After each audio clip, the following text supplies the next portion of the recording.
Hello, dear viewers and listeners. In this series of Balkan narrative programs, we decided to examine the issue of the state-building crisis in Bosnia and Herzegovina. Okay, let's dive right into this. What we're seeing in Bosnia and Herzegovina is, well, a really significant challenge in building a stable, unified country. Our sources, they point towards ethnic nationalism, this strong loyalty to Serb, Croat, or Bosniak identities as a major factor. Right. And this makes it incredibly difficult, doesn't it, to develop a shared sense of national interest, let alone a cohesive nation state. Exactly. And what's really striking is how multi-layered this crisis is presented in our source. It's identified as having philosophical, structural, environmental, linguistic, and even communicational dimensions. Wow. So it's not just one single Not at all. It's more like a web. Yeah. A web of interconnected issues that are really holding things back. Yeah, that makes sense. And when we look at how people in Bosnia understand their own history, there are some really different perspectives floating around. Definitely. Some Bosniaks, for instance, tend to look back at periods where different ethnic groups lived together peacefully. And they see that as maybe the ideal model for the future. Okay. And what about others? Well, others focus more on the time of Yugoslavia and the inter-ethnic relations back then. Right, under Tito. Exactly. They argue that, look, a Bosnian nation did exist in that context, and they believe maybe a similar kind of society could be rebuilt, perhaps without needing such a deeply defined idea of what the Bosnian state itself is. That's interesting because the source highlights how the former Yugoslavia, it was built on a specific Marxist ideology, wasn't it? It was. Yeah. And while that created a sense of unity for a time, its vulnerability, the source suggests, lay right there. When that ideology weakened, the whole structure became, well, unstable. So here's where it gets really interesting, I think. While history does show periods of peaceful interaction between ethnic groups in Bosnia, Yes, that's true. the source emphasizes that the idea of an independent Bosnian nation state, like we think of it today, wasn't really a driving force historically. Bosnia was often part of larger empires. Precisely. It was part of the Ottomans, then Austria-Hungary. So this brings us to a really crucial point about the present situation. The source argues that Bosnia is now at a historical turning point. It's an independent nation. And for it to really stand on its own 2 feet in the world, a clear understanding and maybe agreement on what this nation state is, that's absolutely vital. Yeah, vital is the right word. So when we hear Bosnia described simply as, a multi-ethnic society with a history of peaceful coexistence, Which you hear a lot. right, the source suggests that's only half the story. It's missing something important. And what's missing, according to the source, is the acknowledgement that the current nation state is actually a relatively new thing. It emerged from the breakup of Yugoslavia. A recent political entity. Exactly. And this is where the philosophical side of things becomes so important. The source really stresses that there's a need to redefine what we mean by state and nation Yeah. in this new Bosnian context, Yeah. and to build a harmonious relationship between those two ideas. Right. Right now, the source argues, there isn't a widely accepted foundational understanding of what this Bosnian nation-state is at its core. It's like trying to build a house without solid foundations, maybe. That's a good analogy. Yeah. And it's easy, isn't it, to make the mistake of thinking that just because there's a government in place, ministers and offices, Well, it's your physical structures. that automatically means you have a strong nation state. But the source clarifies that the modern idea of the state is actually something more abstract, more enduring. Yes, it's beyond just the temporary politicians and institutions.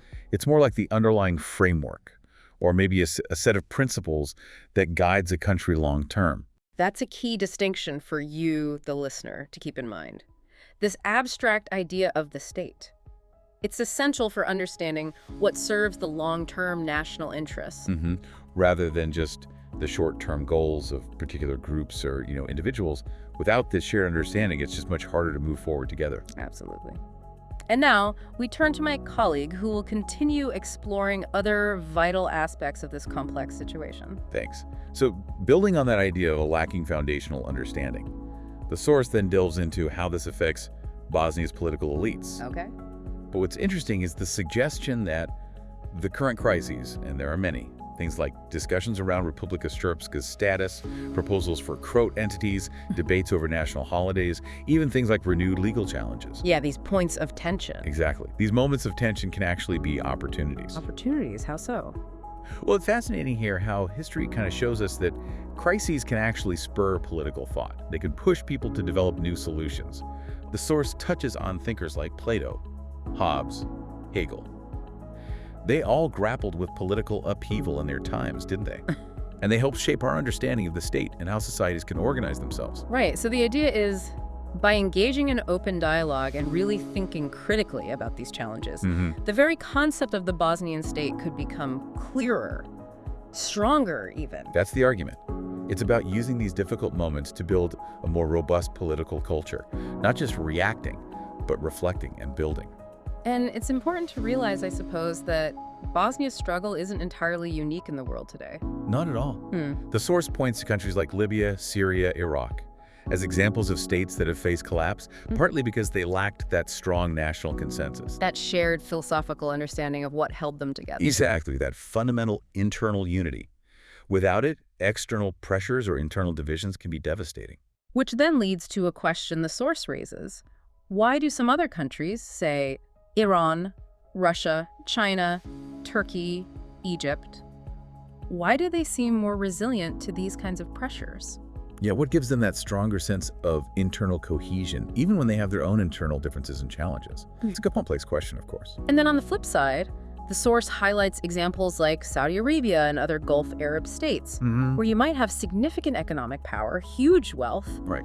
but perhaps they lack both that deep philosophical concept of the state and a modern, unified understanding of the nation beyond just, well, a collection of people within borders. Or perhaps beyond loyalty to a ruling family or specific interpretation of religion. Right. And this brings us back to what exactly constitutes a nation. The source emphasizes it's more than just a tajamu, a population living in the same area. It requires more. A sense of shared political goals, maybe a common interpretation of history, a shared language, even shared values or spirit. That glue that holds people together as a nation. And this state-nation crisis, it really becomes apparent, the source suggests, when individuals within Bosnia start to identify primarily with external entities. We see examples mentioned. Some Bosniak Muslims looking first to the wider Ummah, some Bosnian Croats looking primarily to Croatia, some Bosnian Serbs mainly to Serbia. And the source is quite critical of this tendency, this prioritizing of external allegiances over developing a distinct Bosnian historical, cultural, political, and even religious identity. Yeah, it cautions against what it sees as unrealistic hopes, like maybe a revival of the Ottoman Empire or relying too heavily on external Arab financial support to define Bosnian identity. And it notes that certain approaches, maybe like Salafist or Wahhabist ones, could actually worsen internal identity tensions rather than solve them. It's a crucial point they make. The source underlines that even among countries with similar cultural or religious backgrounds, there are often very distinct national interests, sometimes conflicts even. Right. It points out, for instance, that Turkey's focus on a broader pan-Turkic unity might sometimes take precedence over a purely pan-Islamic one. National interest often comes first. Absolutely, it's the reality of international relations. So, okay, let's shift a bit to the day-to-day political reality in Bosnia. We see ethnic nationalism being used, well, often as a symbolic tool by political elites, don't we? We do. And our source references the work of Paul Brass here, who studied this kind of thing. Okay. Brass suggests that when political leaders or groups don't have direct power, maybe they don't control the army or police, they often use cultural symbols. Things like linguistic differences, religious practices. Or compete for influence? Exactly, to compete with the state or with other elites. They use these symbols to mobilize support. What's insightful is how these elites engage in what we might call ethnosymbolism. They frame their ethnic demands as a way of challenging the central state. But the source raises a really important question here for you listening. Do these demands, pushed by the elites, truly reflect what the average person in those ethnic groups actually wants? That's a key question. Is it the leadership's ambition or the people's will? Often, it seems, leaders present their own ambitions as the desires of the wider population. It's a common political tactic, really. Right. So these elites, they actively work to shape people's values and behaviors, turning them into these powerful political symbols. Yeah, they compete within their own ethnic group to gain loyalty, and then when they're mobilizing against other groups or the central government, they often emphasize a whole range of cultural differences. To argue that their group is fundamentally distinct. Exactly. Fundamentally distinct and therefore deserving of separate political consideration or even structures. And we definitely see this strategic use of religion, both Islam and Christianity in this context, used to lend legitimacy to ethnic nationalism. We do. But the source reminds us that at their core, religions tend to focus on broader moral and human values, not necessarily specific political identities. That's an important distinction. It is. It's crucial to distinguish between those universal religious principles and the more specific, often narrow aims of nationalist movements. The source notes they aren't necessarily in conflict, but they are distinct things. So the source defines what it calls nationalism. Bit of a mouthful. Yeah. As a sense of belonging and shared political identity among people living within a particular territory, like within Bosnia's borders. Right, and it argues that it's, well, maybe a misstep for Bosniaks, Croats, and Serbs to prioritize their political identity primarily with external nations. Like Serbia or Croatia? Over their shared existence and shared future within Bosnia itself. To put this in perspective, the source draws an analogy. It points to how, say, Iranian, Turkish, or Egyptian Muslims primarily identify with their own nation-state. Or how people living in Zagreb identify with Croatia, or people in Belgrade identify with Serbia. It's normal. So the argument is for a rational sense of national political identity for all the ethnic groups within Bosnia, a Bosnian identity alongside their ethnic one. That seems to be the point, yes. A primary political loyalty of the Bosnian state. Now, a really critical point the source brings up, and something maybe overlooked, is the missing element of public opinion in this whole Bosnian state-nation discourse. Yes. Public opinion.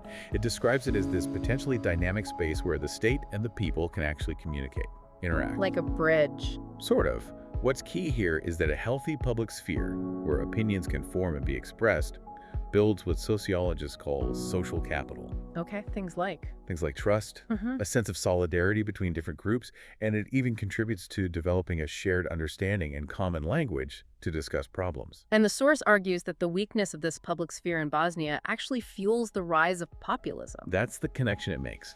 Populism often thrives where genuine public discourse is weak. And this weakness comes from a few different directions. Yeah, the source suggests factors like a civil society that hasn't fully developed its potential, limitations in how open and productive dialogue can actually happen. Practical limitations, maybe? Practical, maybe theoretical too.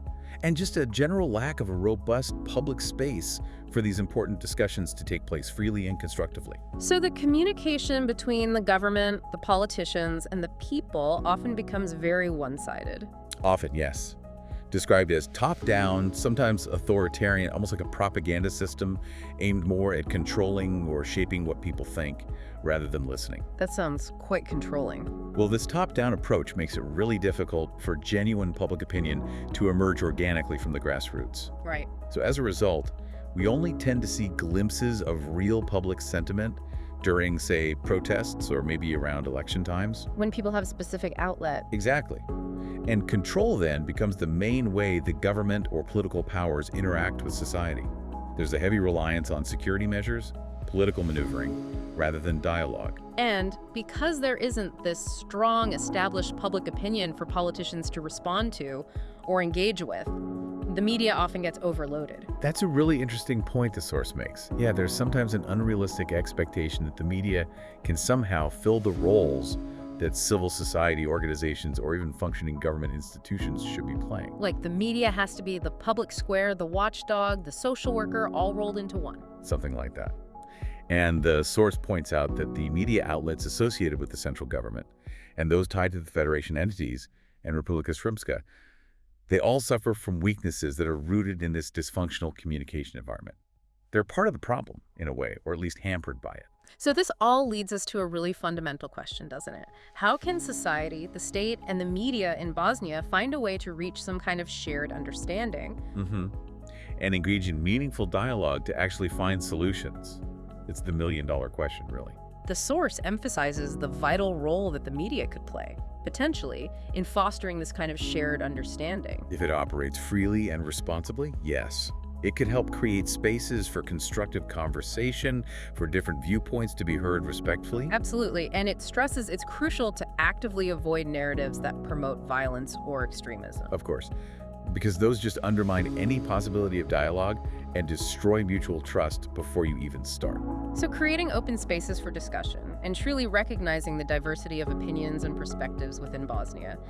These are highlighted as really important steps forward. Pluralism, basically. Pluralism and dialogue, yes. Okay.